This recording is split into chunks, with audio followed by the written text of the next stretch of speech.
as I dove into the target side of things, and I really enjoy the target side. I really enjoy shooting at paper. I have a whole new respect for target archers. You know, being a bow hunter, I'd always think, oh, well, how hard is it to shoot at a piece of paper or shoot at a mannequin that doesn't move? But as you get as I started getting involved and getting into it, I was like, man, it's not easy shooting a 300. You might, doesn't matter how good of a shooter you think you are. You put that piece of paper at 18 meters and you try to hit that X. Like I said, my goal is 30 X's. So I, it's a lot of fun. It's a lot of work. It's definitely challenging. So like I said, I have a whole new respect for the target archer, and you really appreciate how good those guys are at shooting a bow once you try Yeah. to do it yourself. Yeah, especially the traditional ones, the shooting the recurves and longbows, and how accurate they are Oh shooting man. those. And The same time I'm either in or out of one of my breaths. So I've been working on that a lot.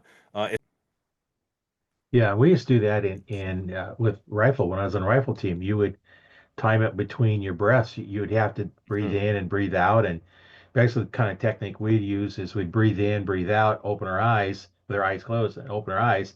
And if we're not on target, we need to adjust our body until we are. right, right. And you can use that same process, with your eyes closed, go through your whole process, get it there. Okay, I'm on target, open your eyes. I'm not on target, so I need to adjust my body until it is.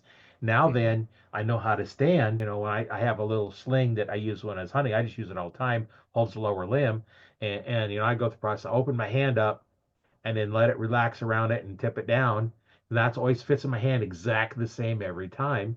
And right, then yeah. I don't hang on to the bow. I don't put my fingers. You see some put the fingers out, which if you can see the difference, put your hand, right behind your thumb, and that part of the bow is supposed to go between the Yeah, on finger, your lifeline between there, the yeah. index and finger, right in the lifeline. So put it up there in the pad between your thumb and finger, and do different things with your hand. And no matter where you're at, there's going to be a point you're putting tension on it. Can you consistently put that tension? Just change Yeah, just move, just your fingers out. Move the fingertip maybe just a quarter of an inch. You'll feel the tension change in your hand. yeah, So you need to yeah, go where there's no tension in the hand and push the heel part of your hand. And, yeah. all those things that